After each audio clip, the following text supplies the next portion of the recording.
It's playoff time, bitches. Welcome, Tailgate Legends, to this Victory Tuesday. Packers got a big win over the Giants. Badgers got a big win over the over the Minnesota Gophers. I got a win over Yacht, sending Yacht to the Turd Bowl with my first round pick. So it's an awesome Tuesday. Playoffs are here, finally.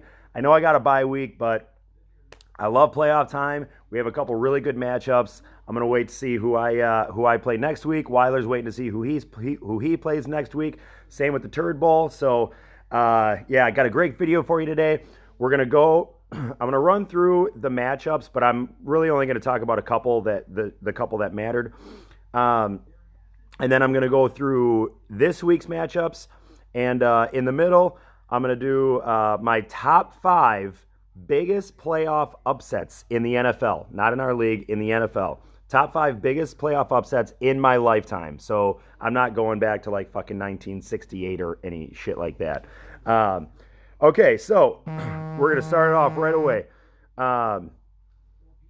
Weiler took care of Cheeseheads with attitude, 155.89, no surprise there. Burns took care of Hot Chub Time Machine, who did not have that great of a week, 119 to 104. Had really no playoff implications, though. Ricky 2000 beat Evan. So Lemke and Evan with 104 and 102, respectively. Ricky 2000, Roofer, 137, took care of Evan. Next, Mr. Fist beat Fat Bottom Girlies. And now he's got a first round bye for the Turd Bowl. I think he had that anyway. But okay, so the two matchups that mattered. Prusky, Shit the Bet Fred against Greasers, then me against Pump and Munch. So basically the scenario was Prusky has to beat Greasers, which he did, 162 to 101. And guess what? They have a motherfucking rematch this week.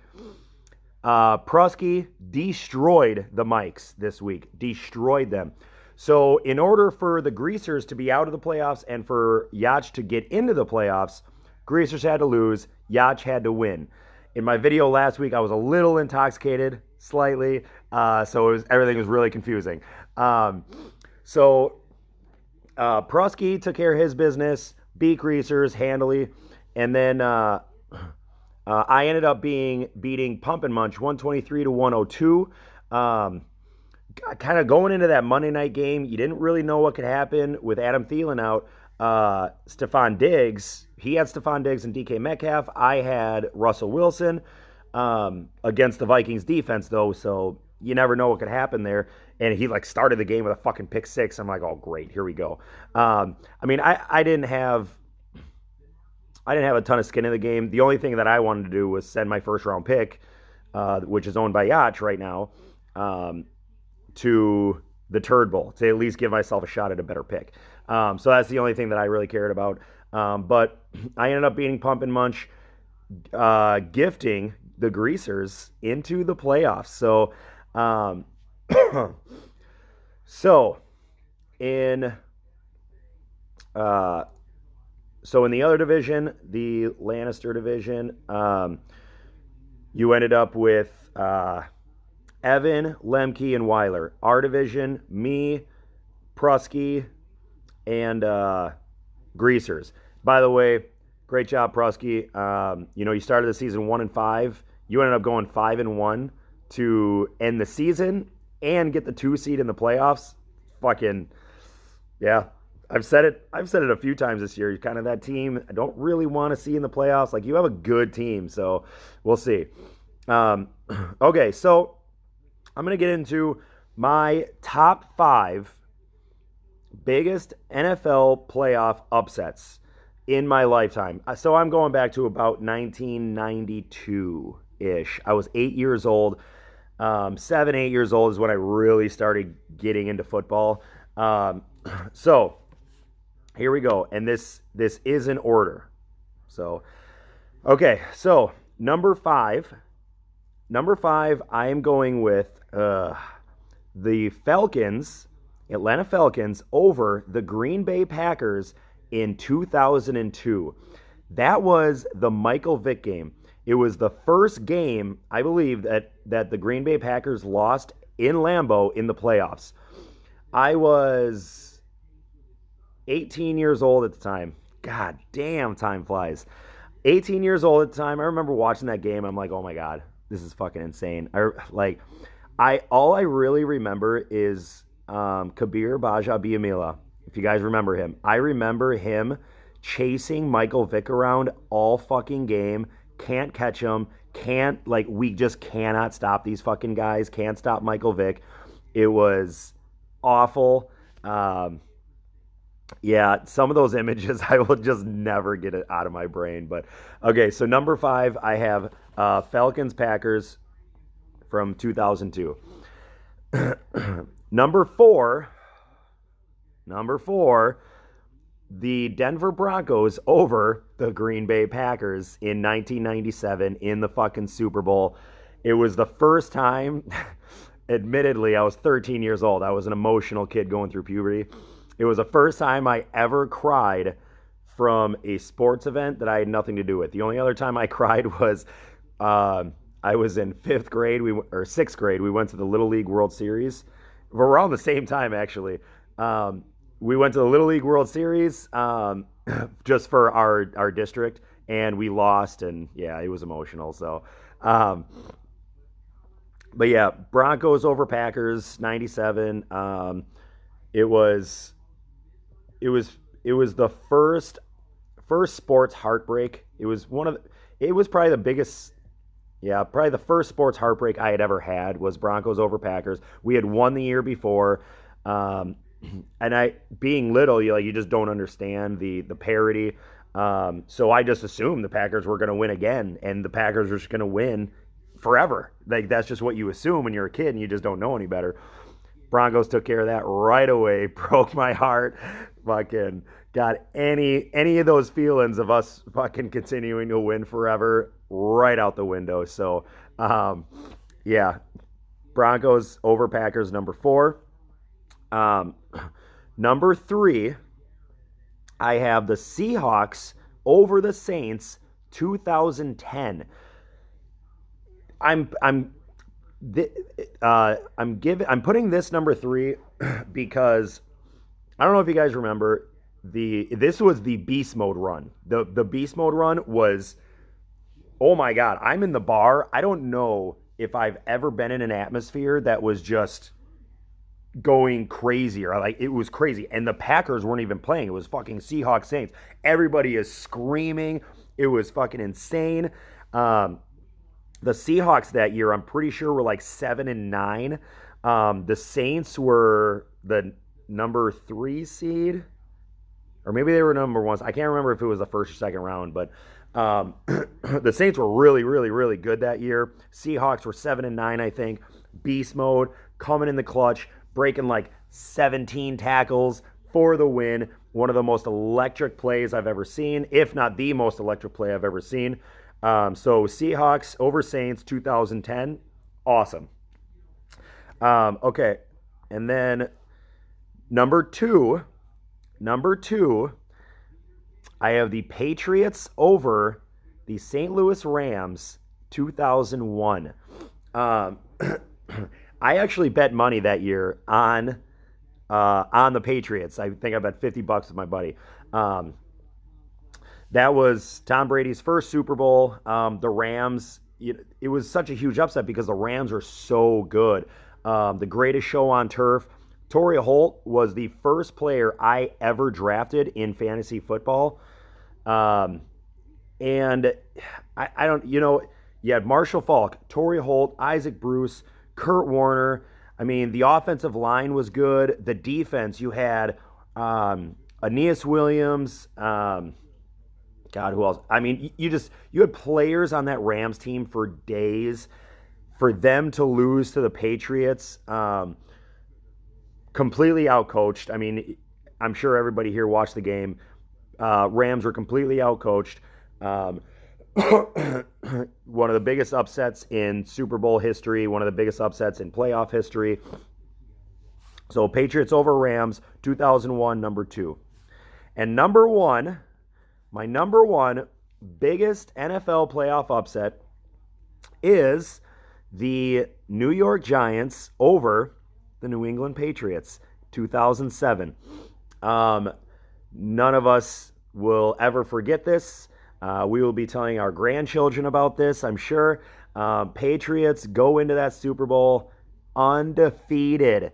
You have Tom Brady, fucking Randy Moss, Wes Welker, all these guys. I mean, the defense was stacked. The offense was stacked.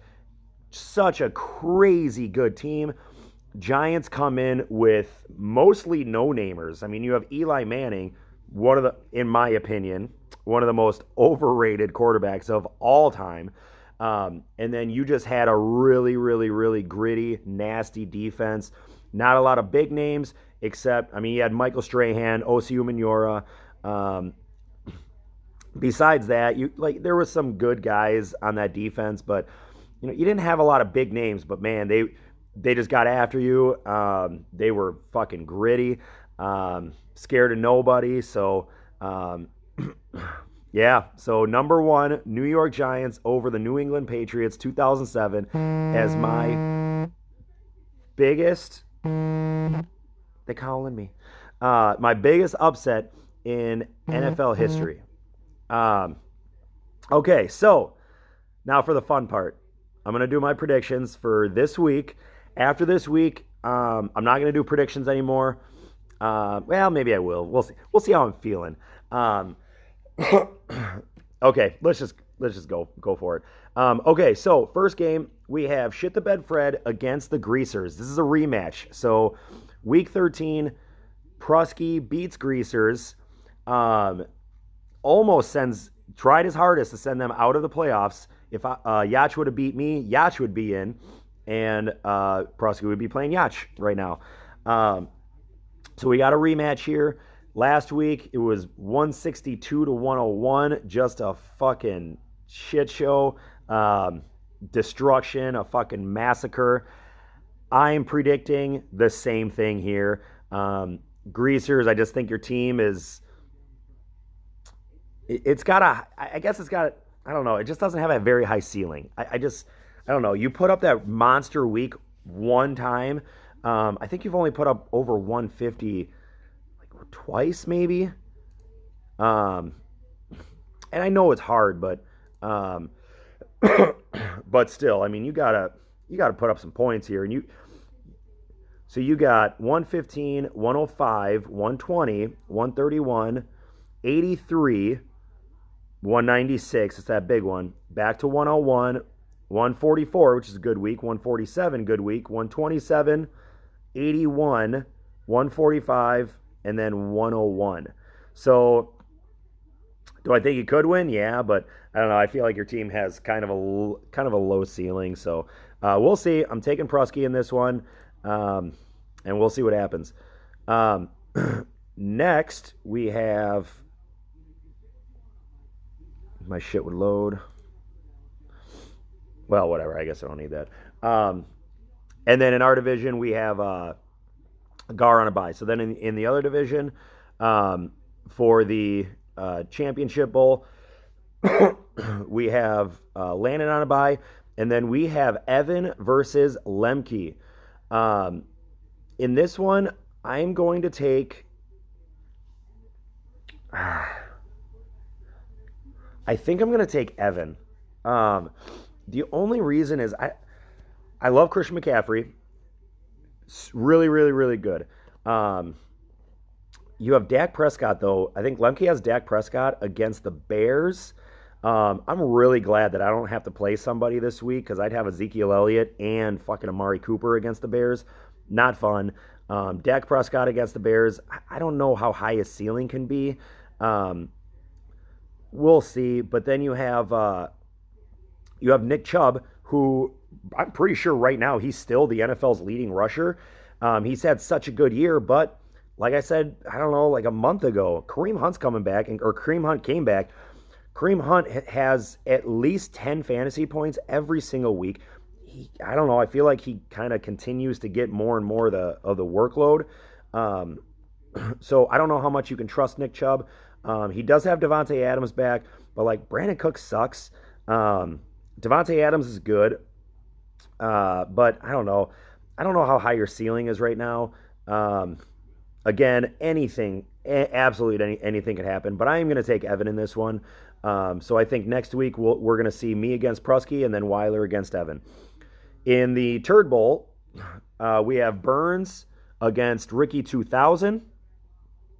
And then we have Fat Bottom Girlies against Pump and Munch. So Burns against Ricky 2000. I am going to take Roofer in this one.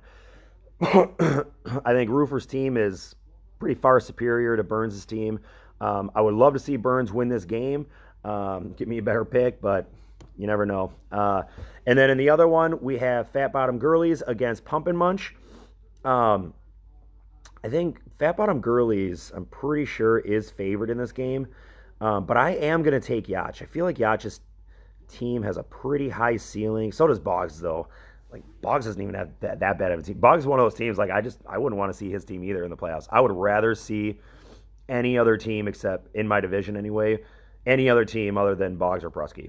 I think they have the two best teams right now. And Boggs is in the playoffs, so that's good. I am going to take Pump and Munch, though. I think he has a big week this week. We'll see. Just a hunch, just a guess. No real thought process, just a guess. All right, guys. Again, playoff time. Here we go. Going for the number one pick. Going for a championship here.